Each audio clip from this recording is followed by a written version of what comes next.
ತಾವೆಲ್ಲರೂ ಈ ಪವಿತ್ರ ಕ್ಷೇತ್ರದಲ್ಲಿ ಸ್ವಾಮಿ ನಿರ್ಮಲಾನಂದ ಮಹಾಸ್ವಾಮೀಜಿಯವರ ತಪೋಭೂಮಿಯಲ್ಲಿ ಭಜನ ಆರತಿ ಸತ್ಸಂಗವನ್ನು ತಾವು ಮಾಡ್ತಾ ಇದ್ದೀರಿ.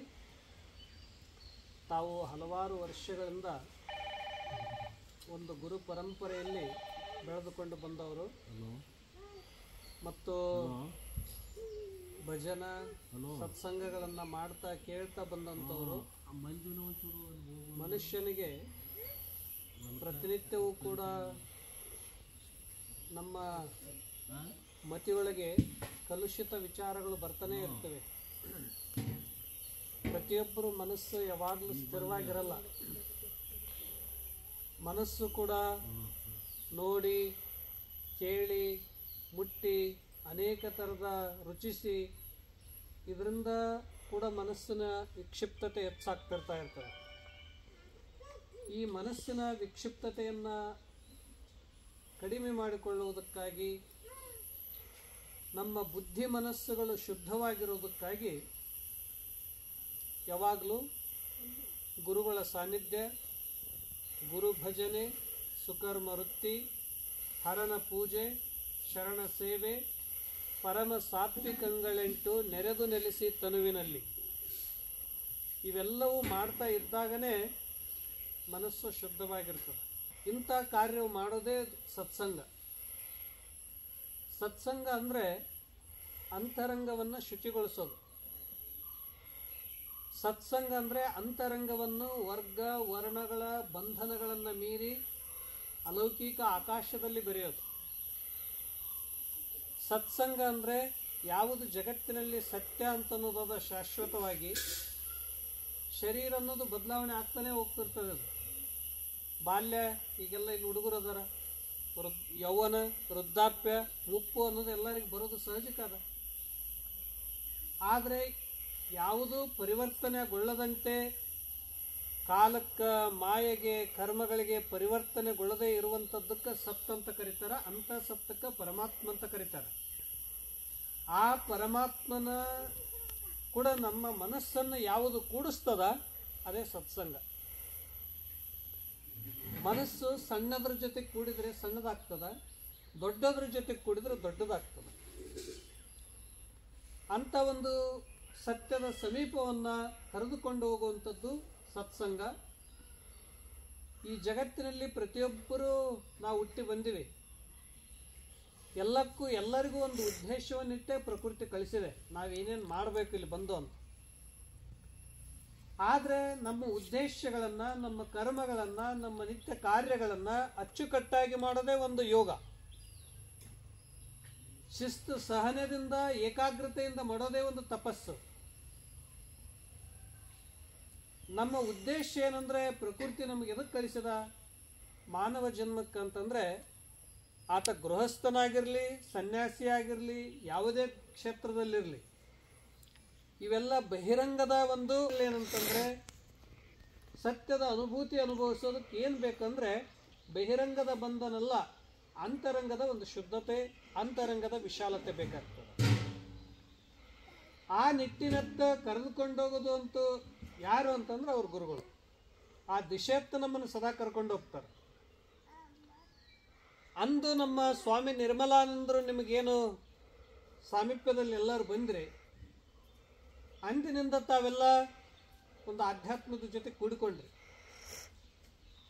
ಯಾವಾಗಲೂ ಭಜನೆ ಮಾಡಬೇಕು, ದಾಸೋಹ ಮಾಡಬೇಕು, ಸತ್ಸಂಗಗಳು ಮಾಡಬೇಕು, ಗುರುಮಕ್ಕಳು ಎಲ್ಲ ಕೂಡಿಕೊಂಡು ಒಂದು ಚಿಂತನೆಗಳು ಮಾಡಬೇಕು ಅಂತ ಅನ್ನೋದೇನು ಅಂದಿನಿಂದ ತಾವು ಇವತ್ತು 20, 30, 40 ವರ್ಷದಿಂದ ಮಾಡ್ತಾ ಬರ್ತಾ ಇದ್ದಾರೆ.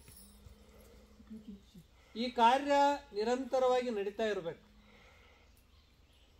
ಎಲ್ಲಿವರೆಗಂದ್ರೆ ನದಿಗಳೆಲ್ಲ ಹರಿದು ಸಾಗರ ಸೇರುವವರೆಗೂ ಹೆಂಗೆ ಹರಿತಾ ಇರ್ತಾವ, ಈ ಜೀವನವೂ ಕೂಡ ಒಂದು ಸತ್ಯ ಸಾಗರದಲ್ಲಿ ಬೆರೆಯುವವರೆಗೂ ನಾವು ಮಾಡ್ತಾ ಇರಬೇಕು. ಇದು ಮಾಡಿ ಮುಗಿಸುವಂಥದ್ದಲ್ಲ, ನಿತ್ಯವೂ ಇದು ಮಾಡ್ತಾನೆ ಇರಬೇಕು. ಅದಕ್ಕಾಗಿ ಬಹಳ ಮಹತ್ವದ್ದು. ತಾವೆಲ್ಲರೂ ನಿಜಗುಣರ ಹಾಡುಗಳು, ನಿಜಗುಣ ಶಿವಗಳವರ ಹಾಡು ಹಾಡ್ತೀರಿ. ಇಲ್ಲೇ ಮುಪ್ಪಿನ ಷಡಕ್ಷರಿ, ಯಳಂದೂರದ ಮುಪ್ಪಿನ ಷಡಕ್ಷರಿ ಶಿವಯುಗಳಾಗಿ ಹೋದ್ರೆ ಅವ್ರು ಹಾಡು ಹಾಡ್ತೀರಿ. ಹೀಗೆ ಅನೇಕ ಮಹಾತ್ಮರ ಹಾಡುಗಳನ್ನು ತತ್ವಪದಗಳನ್ನು ಹಾಡ್ತೀರಿ. ಹಾಡಬೇಕು, ಅದ್ರಾಗ ಅರ್ಥ ಅದ, ಅದ್ರಾಗ ಜೀವನದ ಅನುಭವ ಅದ, ಅದ್ರಾಗ ಬದುಕಿನ ಸಾರದ, ಅದ್ರಾಗ ತತ್ವದ ದರ್ಶನ ಮಾಡಿಸಿಕೊಡ್ತದ.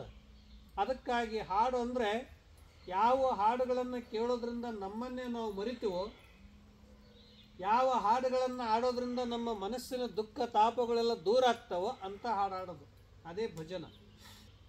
ಅದಕ್ಕಾಗಿ ಅಲ್ಲಿ ಮೊಟ್ಟ ಮೊದಲಿಗೆ ಹೇಳಿದರು, ನೀವು ಹಾಡಿದ್ರಲ್ಲ ಈಗ ಆ ಗುರುಗಳ ಬಗ್ಗೆ ಎಷ್ಟು ಚೆನ್ನಾಗಿ ಹಾಡಿದ್ರು. ಶಂಕರರು ಆಗಲಿ, ಮಧ್ವರ ಇರಲಿ, ಯಾವುದೇ ಧರ್ಮ ಪರಂಪರೆಯವರಿದ್ದರೂ ಮೊಟ್ಟ ಮೊದಲು ಯಾರನ್ನು ಸ್ಮರಣೆ ಮಾಡ್ತಾರೆ? ಗುರುಗಳನ್ನೇ ಮಾಡ್ತಾರೆ. ನಾವು ತತ್ವ ಸಿದ್ಧಾಂತಗಳು ಭಿನ್ನಿರ್ಬೋದು, ಆದರೆ ಗುರು ಅಂತನ್ನೋರು ಒಂದೇ. ಅಂಥ ಗುರುಗಳ ವಚನವೇ ಅಮೃತ ಅಂತ ಕರೀತಾರೆ. ಬದುಕಿನಲ್ಲಿ ಯಾವುದು ಅಮೃತ ಅಂತಂದರೆ ಬದುಕೇ ಅಮೃತಮಯವಾಗ್ತದೋ ಅದಕ್ಕೆ ಅಮೃತ ಅಂತ ಕರೆದ್ರು. ಅಂಥ ಅಮೃತ ಅದು ಗುರುಗಳ ಮಾತು ಅಂತ ಕರೀತಾರೆ.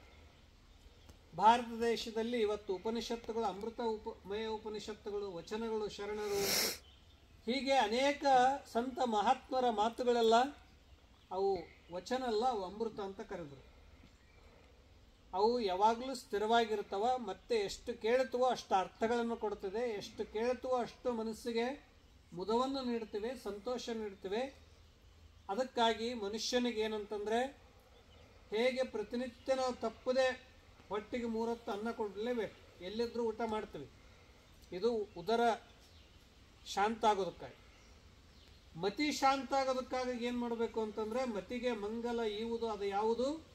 ಉತ್ತಮರ ಸಂಘ ಅಂತ ಹೇಳಿದ್ರಲ್ಲ.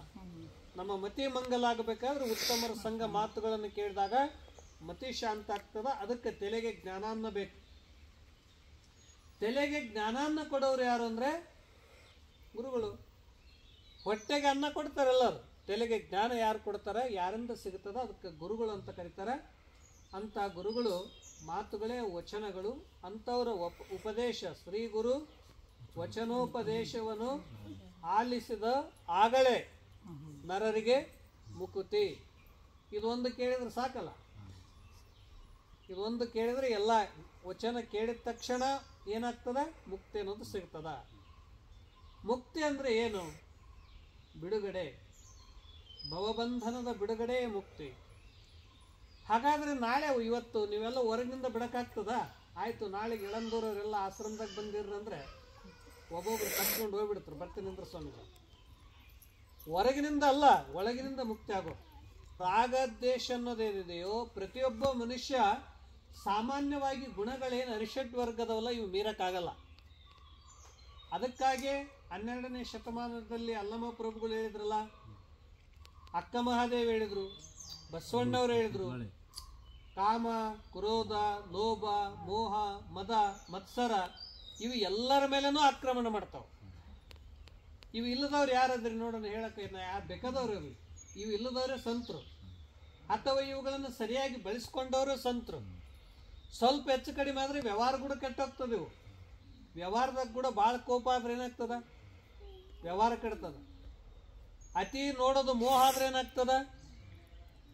ಏನಪ್ಪ ಏನು ಲೋಭಿ ಅದನ, ಎಲ್ಲಿ ₹1 ಖರ್ಚು ಮಾಡಲ್ಲ ಮನುಷ್ಯ.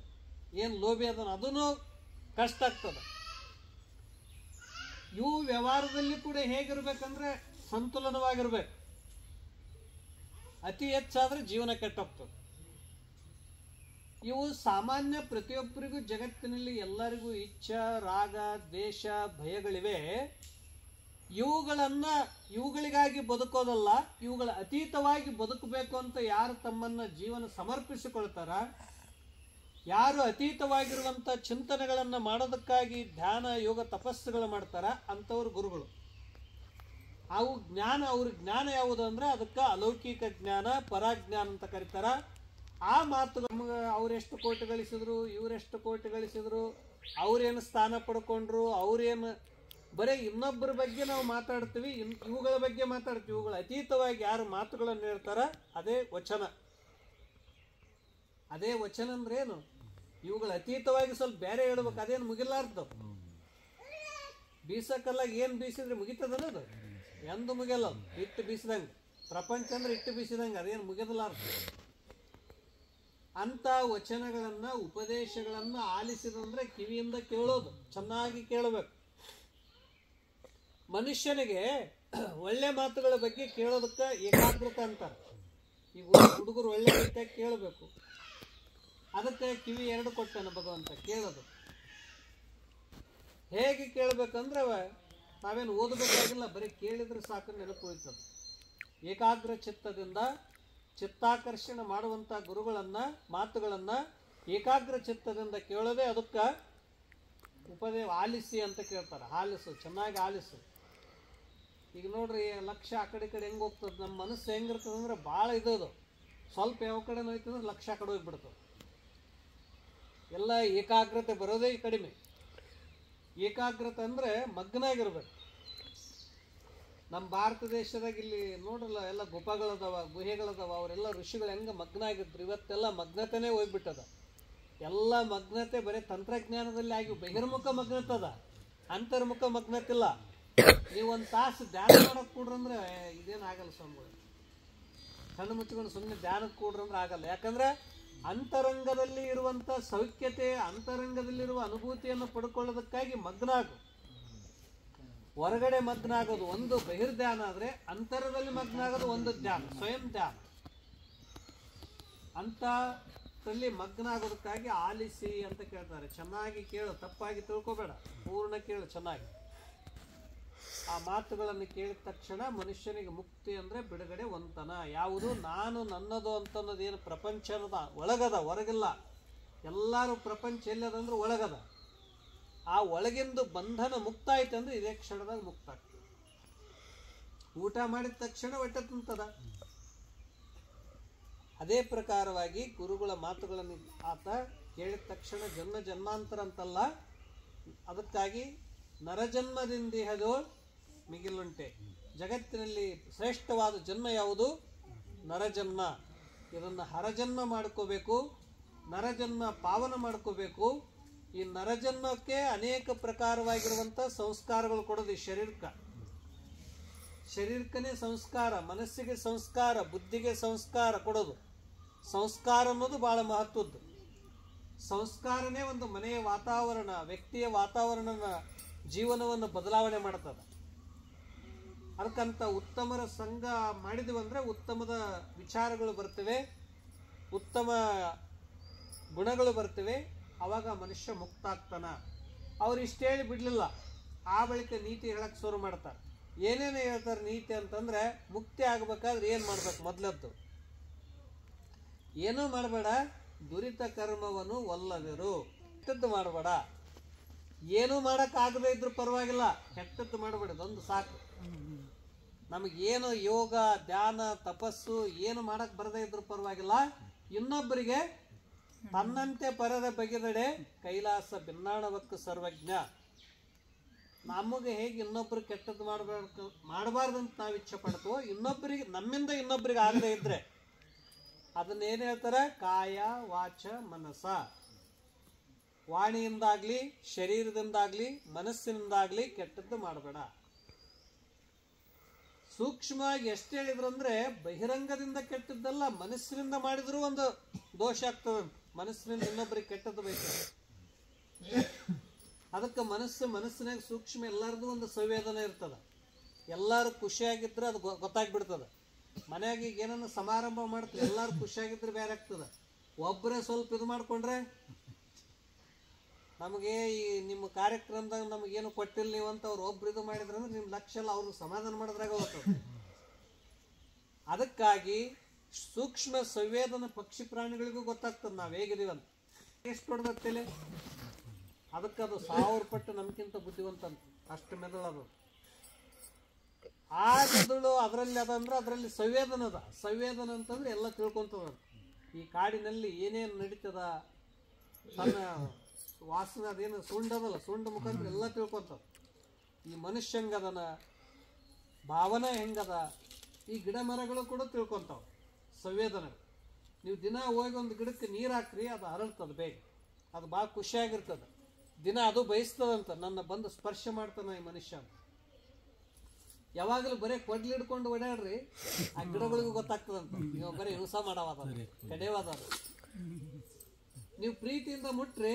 ಅದಕ್ಕೆ ಸ್ವಾಮಿ ನಿರ್ಮಲಾನಂದ್ರ ಕಡೆ ಜಿಂಕೆ ಬರಲಿಲ್ಲ, ಪ್ರಾಣಿಗಳು ಬಂದು. ಯಾಕಂದ್ರೆ ಅವರು ಅಹಿಂಸಕರು, ಇವ್ರೇನು ಮಾಡಲ್ಲ, ಸಂತ್ರದಾರ. ಒಮ್ಮೆ ನಂಬಿದ ಮನುಷ್ಯನಿಗಿಂತ ಭಾಳ ಬೇಗ ನಂಬುತ್ತಾವ ಪ್ರಾಣಿಗಳು, ಭಾಳ ಬೇಗ ಪ್ರಾಣಿಗಳು ನಂಬುತ್ತಾವ.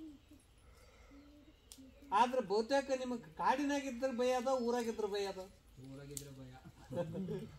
ಊರಾಗ ಏನು ಗುಣಗಳದಾವಲ್ಲ, ಗುಣಗಳು ಇವರಿಂದ ಭಯ ಅದ. ಈ ಕಾಡಿನಾಗೆ ಕ್ರೂರ ಪ್ರಾಣಿಗಳು ತಮ್ಮಗ ಏನಾದ್ರೂ ಮೈ ಮೇಲೆ ಬಂದ್ರೆ ಮಾತ್ರ ನಮಗೆ ಅಟ್ಯಾಕ್ ಮಾಡ್ತಾವ, ಇಲ್ಲಂದ್ರೆ ಮಾಡಲ್ಲ.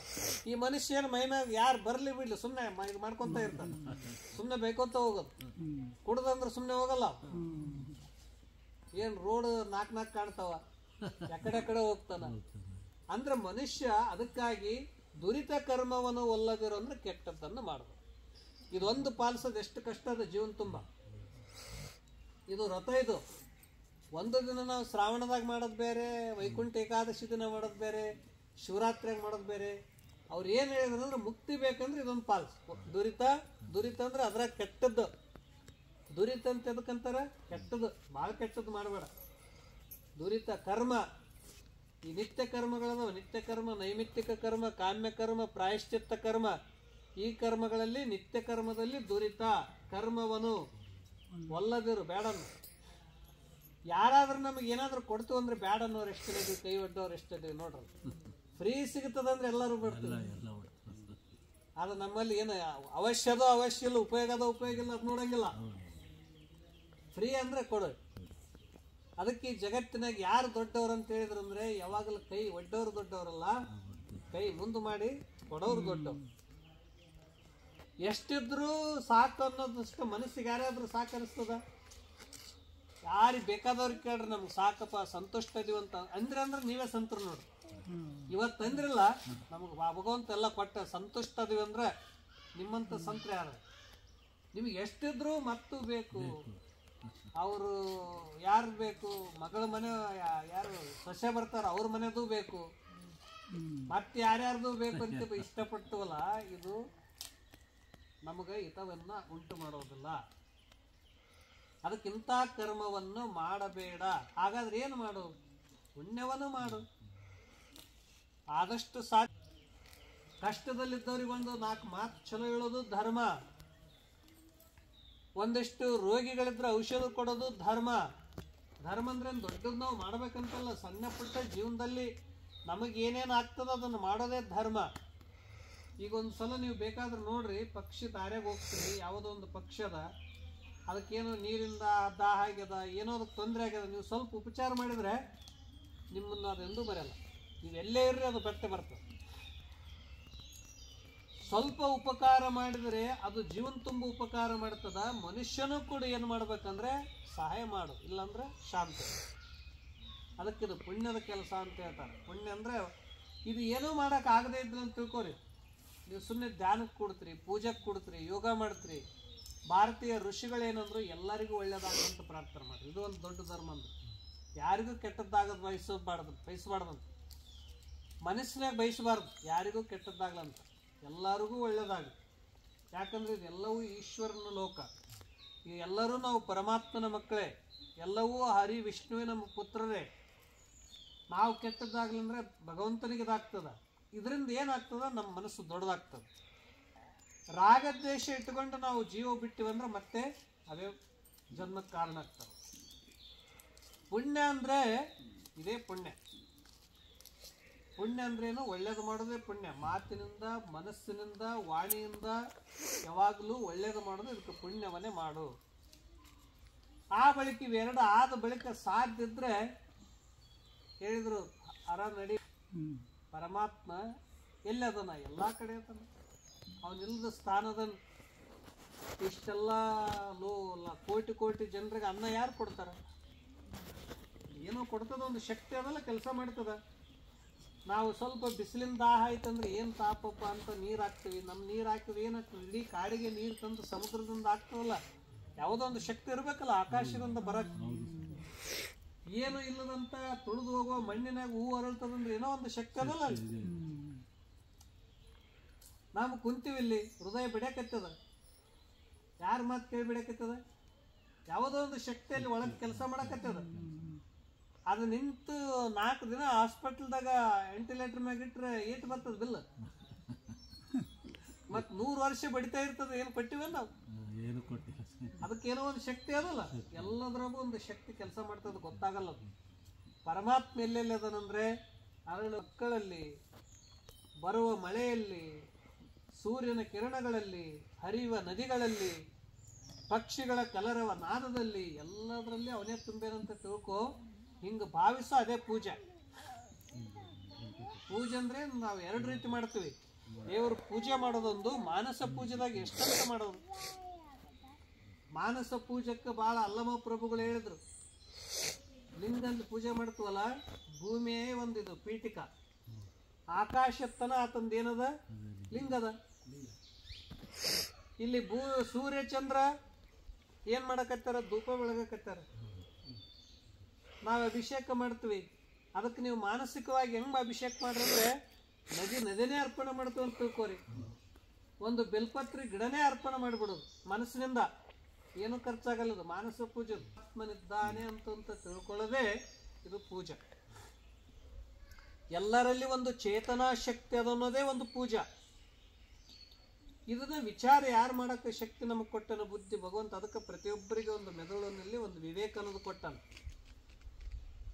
ಇನ್ನೊಂದು ಪೂಜೆ ಯಾವುದಂದ್ರೆ, ನಮಗೆ ದೇವರು ಹೊರಗಿನವ್ರು ನೋಡ್ತಾನೋ ಇಲ್ಲ ಗೊತ್ತಿಲ್ಲ, ಒಳಗಂತೂ ಒಂದು ಅಂತರಂಗ ನೋಡ್ತದೆಲ್ಲ. ಒಂದು ಪ್ರಜ್ಞೆ ಅನ್ನೋದು, ನಾನು ತಪ್ಪು ಮಾಡಿದ್ದೆ ಅಂದರೆ ನನಗೆ ಅದು ಹೇಳ್ತದೆ. ರಾತ್ರಿ ನನಗೆ ನಿದ್ದೆ ಬರಲ್ಲ, ನಾನು ತಪ್ಪು ಮಾಡಿದೆ, ನಾ ಕೆಟ್ಟದ್ದು ಮಾಡಿದೆ ಅಂದ್ರೆ ನನ್ನ ಮನಸ್ಸಿಗೆ ನನಗೆ ಅನಿಸ್ತದೆ. ಯಾವುದಾದ್ರು ನನ್ನ ಮನಸ್ಸಿಗೆ ಅನಿಸ್ತದಲ್ಲ ಅದೇ ದೇವರು, ಪ್ರಜ್ಞೆಯೇ ದೇವರು. ಇದನ್ನು ಶುದ್ಧ ಪ್ರಜ್ಞೆಯ ದೇವರು ಅಂತ ಕರೀತಾರೆ.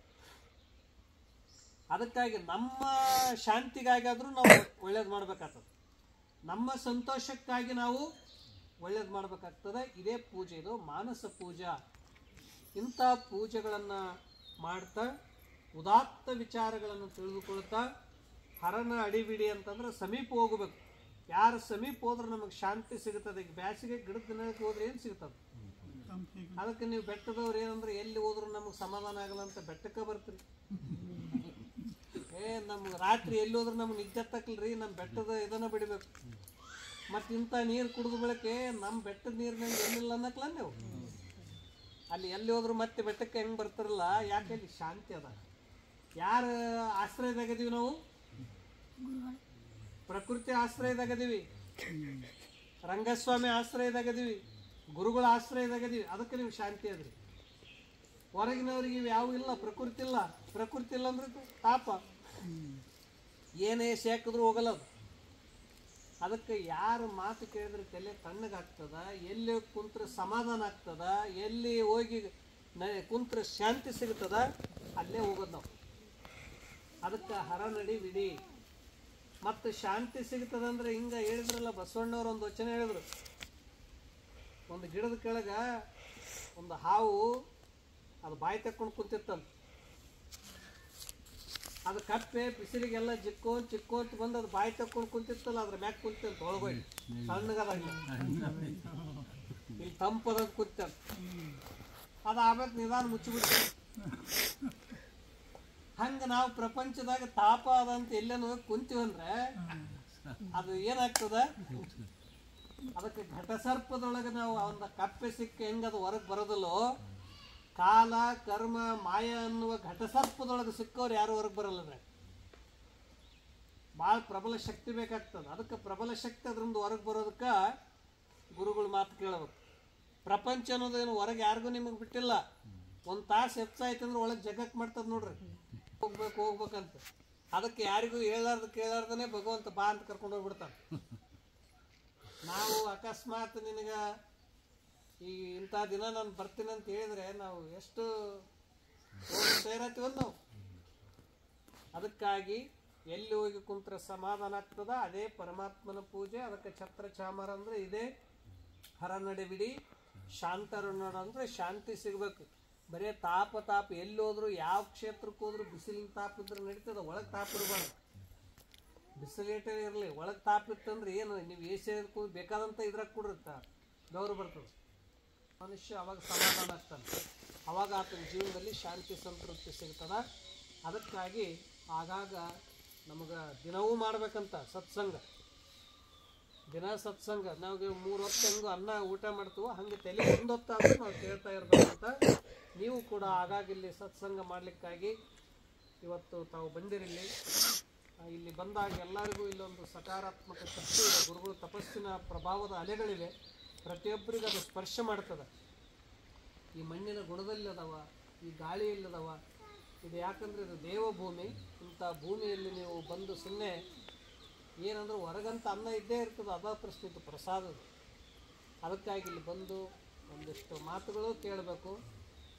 ನಮ್ಮ ದೇಶದಾಗ ಎಷ್ಟದಾವ ಅಂದ್ರೆ ನೀವು 100 ವರ್ಷಕ್ಕೆ ಕೇಳ್ರೆ ಮುಗಿಲಾರ್ದಷ್ಟು ಅದಾವೆ. ಏನು ಜ್ಞಾನ, ಸಾಗರದಂಗದ ಜ್ಞಾನ, ಒಂದು ಯಾರು ಮುಗಿಸೋಕ್ಕಾಗಲ್ಲ ಜ್ಞಾನ. ಅಷ್ಟು ಜ್ಞಾನ ಅದ. ದಿನ ಸ್ವಲ್ಪ ಸ್ವಲ್ಪ ಕೇಳೋದು.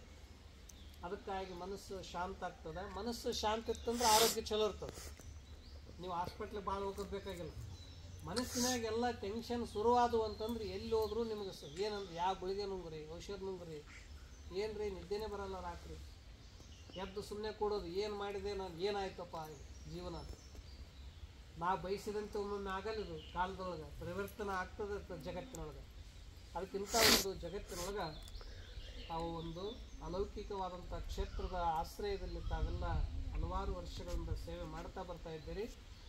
ಇದು ಸ್ವಾಮಿ ನಿರ್ಮಲಾನಂದರು ಮಹಾನ್ ತಪಸ್ವಿಗಳವರು. ಅವರು ಬದುಕಿನಲ್ಲಿ ಸರಿಯಾಗಿ ಎಲ್ಲವನ್ನು ತಿಳ್ಕೊಂಡು ಯಾವುದು ಇಲ್ಲಿ ಕಟ್ಟಡ ಮಾಡಲಿಲ್ಲ, ಯಾವುದು ಅಪೇಕ್ಷೆ ಪಡಲಿಲ್ಲ, ಯಾವುದು ಹಣ ಇರಲಿಲ್ಲ. ಅವರು ಮಾಡಿದ್ದೇನಂತಂದರೆ ಧ್ಯಾನ ತಪಸ್ಸು. ಯಾರು ಬಂದಿಲ್ಲಿ ಸೇವೆ ಮಾಡ್ತಾರೋ ಅದ್ರ ಧ್ಯಾನ ತಪಸ್ಸದ ಪ್ರತಿಫಲ ಅವ್ರಿಗೆ ಸಿಕ್ಕೇ ಸಿಗ್ತವೆ. ಗುರುಗಳು ಅದು ಕೊಟ್ಟೇ ಕೊಡ್ತಾರೆ ಅವ್ಯಕ್ತ ರೂಪದಲ್ಲಿ. ಸೇವೆ ಯಾರು ಮಾಡ್ತಾರಲ್ಲ ಅದು ನಿಮ್ಗೆ ಗೊತ್ತಾಗಲಾರ್ದಂತಲೇ ಅದ್ರ ಪ್ರತಿಫಲ ಸಿಕ್ಕೇ ಸಿಗ್ತದೆ. ಅದಕ್ಕಾಗಿ ನಿಮ್ಮಿಂದ ನಿಮ್ಮ ಮನೆತನಗಳಲ್ಲಿ, ನಿಮ್ಮ ಊರಿನಲ್ಲೆಲ್ಲ ಬೆಳ್ಳಿ. ನೀವೆಲ್ಲರೂ ಕೂಡ ಸದಾ ಸುಖಿಯಾಗಿರ್ರಿ. ಆಧ್ಯಾತ್ಮದ ಜ್ಞಾನದಿಂದ ಸುಖಿಯಾಗಿರ್ರಿ, ಭಕ್ತಿಯಿಂದ ಸುಖಿಯಾಗಿರ್ರಿ. ಎಷ್ಟೋ ಸಲ ಒಂದು ವರ್ಷದಲ್ಲಿ ಕೂಡ ಕುಟುಂಬದಲ್ಲಿ ಬದಲಾಗ್ತವ, ಭಾವನದಲ್ಲಿ ಬದಲಾಗಿರ್ತವ. ಸುಖ ದುಃಖಗಳಲ್ಲಿ ಕೂಡ ನಾವೆಲ್ಲ ಸಂತುಲನ ಮಾಡ್ಕೊಂಡು ಹೋಗೋದೇ ಒಂದು ಸತ್ಸಂಗ, ಅಧ್ಯಾತ್ಮ. ಇಂಥ ಅಧ್ಯಾತ್ಮ ಅಂತ ಅನ್ನೋದು ನಮಗೆ ಪ್ರತಿಯೊಬ್ಬರಿಗೂ ಬೇಕು. ಜೀವನದಲ್ಲಿ ಅಧ್ಯಾತ್ಮ ಅಂತ ಅನ್ನೋದು ಭಾಳ ದೊಡ್ಡದು. ನೀವು ಬಹುತೇಕ ಮನೆಯಾಗ ಹಿಂಗೆ ಶಾಂತವಾಗಿಂತೂ ಕುಂತ್ರೆ ಹಿಂಗೆ ಆಗಲ್ಲ. ಇಲ್ಲಿ ಏನಂತಂದ್ರೆ ಸುಮ್ಮನೆ ಕುಂತ್ರೇ ನಿಮ್ಮ ಮನಸ್ಸು ಶಾಂತ ಆಗ್ತದೆ ಅಂಥ ಒಂದು ವಾತಾವರಣದ್ದು. ಅದಕ್ಕಾಗಿ ನೀವೆಲ್ಲ ಭಜನೆ ಮಾಡ್ತಾ ಇರ್ರಿ, ಹೀಗೆ ಹಾಡ್ತಾ ಇರ್ರಿ. ನೀವೆಲ್ಲರೂ ಕೂಡಿರ್ರಿ, ಸಂತೋಷವಾಗಿರ್ರಿ. ನಿಮಗಿದು ಯಾರು ಗುರುಗಳು ಕಲಿಸ್ಕೊಟ್ಟೋಗಿದ್ದಾರೆ. ಗುರುಗಳು ನಿಮಗೇನು ಕಲಿಸ್ಕೊಟ್ಟಾರಂದರೆ ಶಿಕ್ಷಣಿಗೆ, ಮಕ್ಕಳಿಗೊಂದು ಶಿಕ್ಷಣ ಕೊಡೋದು ಬೇರೆ, ನಿಮಗೆಲ್ಲ ಕಲಿಸಿ ನಿಮ್ಗೆ ಹೇಳೋಗಿದ್ದಾರೆ ಏನೇನು ಮಾಡಬೇಕು, ಏನು ಹೇಳಬೇಕು ಅನ್ನೋದು. ಅದನ್ನು ನೀವು ಪರಿಪಾಲನೆ ನೀವು ಮಾಡ್ತಾ ಹೋಗೋಣ. ಹೀಗೆ ಮೇಲಿಂದ ಮೇಲೆ ಬರ್ತಾ ಇರ್ರಿ ಅಂತ ಆಶಿಸಿ, ನಿಮ್ಗೆ ಯಾವಾಗ ಬರ್ಬೇಕು ಅನಿಸ್ತದ ಬನ್ನಿ. ಆ ಬಳಿಕ ಒಂದಿಷ್ಟೇನು ಮನುಷ್ಯನಿಗೆ ಒಂದಿಷ್ಟು ಒಳ್ಳೆ ಮಾತು, ಒಂದಿಷ್ಟು ಒಟ್ಟಿಗೆ ಅನ್ನ ಎರಡತ್ರ ಸಾಕು, ಶಾಂತ ಇರ್ತಾನೆ. ಉಳಿದದ್ದು ನಾವು ಕೊಟ್ಟರೆ ನಿಮ್ಗೆ ಒಂದೊಂದು ಕೆಜಿ ಬಂಗಾರ ಕೊಟ್ಟರೆ ನಾಳೆ ನೋಡ್ರಲ್ಲ ಜಾಗ ಸಾಕಾಗ್ತದೆ. ನಿಮ್ಗೆ ಭಾಳ ಬೇಡ, ಒಂದು ಗಂಟೆ ಕೊಡ್ತು ಅಂದ್ರೆ ನೋಡ್ರಿ. ಸತ್ಸಂಗಕ್ಕೆ ಬರ್ರಿ ಅಂದ್ರೆ ಬರಲ್ಲ.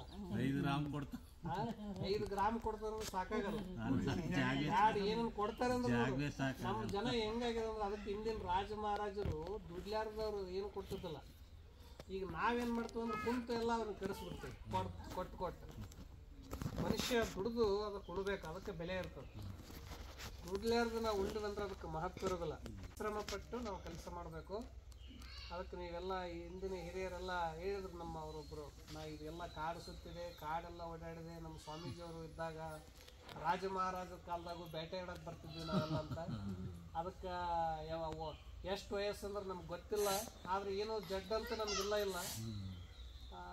ಅಂತ ಆ ರೀತಿಯಾಗಿ ನೀವು ಬದುಕಿದವರು. ಅಂದರೆ ನಮ್ಮ ವಯಸ್ಸು ಹೋಗಿದ್ದು ಗೊತ್ತಿಲ್ಲ, ನೆನಪು ಇಡ್ಲಾರ್ದಂಗೆ ಬದುಕಿರಲ್ಲ ಇಷ್ಟು ವರ್ಷ. ಅದು ಒಂದು ಯೋಗ ಅಂತ ಹೇಳಿ ನಿಮಗೆಲ್ಲ ನಿಮ್ಮ ಪಕ್ಷಿಗಳು ನಿಮಗೂ ಅವು ಕೇಳ್ತಾವಲ್ಲಿ ಅಂಬುದೈತಿ ಕೇಳ್ರ ಅಂತ ನಿಮ್ಗೆ ಸತ್ಸಂಗ ಅವು ಕೊಡಕತ್ತಾವ. ಅದಕ್ಕೆ ಅವ್ರ ಪಕ್ಷಿಗಳು ಇಲ್ಲಿ ಎಲ್ಲ ದಿನ ಬರ್ತಾ ಇರ್ತಾವ ಅಂತ ಹೇಳಿ ಮಕ್ಕಳು ಬಂದವರಿಗೆಲ್ಲ ಸೂಟಿ ಅದಾವ. ಅದಕ್ಕಾಗಿ ಅವರು ಒಳ್ಳೆ ಚೆನ್ನಾಗಿ ಯೋಗ ಮಾಡಿದರು. ಮತ್ತು ಹಳ್ಳಿಯಿಂದ ಭಾಳ ಒಳ್ಳೆ ಕಲಾ ಕೌಶಲ್ಯಗಳಿರ್ತಾವೆ ಅವರಲ್ಲಿ. ಅವರು ಕೂಡ ಚೆನ್ನಾಗಿ ಬೆಳೀಲಿ. ನೀವು ಅವರಿಗೆಲ್ಲ ಪ್ರೋತ್ಸಾಹ ಕೊಡ್ರಿ ಅಂತ ಆಶಿಸಿ ಎಲ್ಲರಿಗೂ ಮಾತಿಗೆ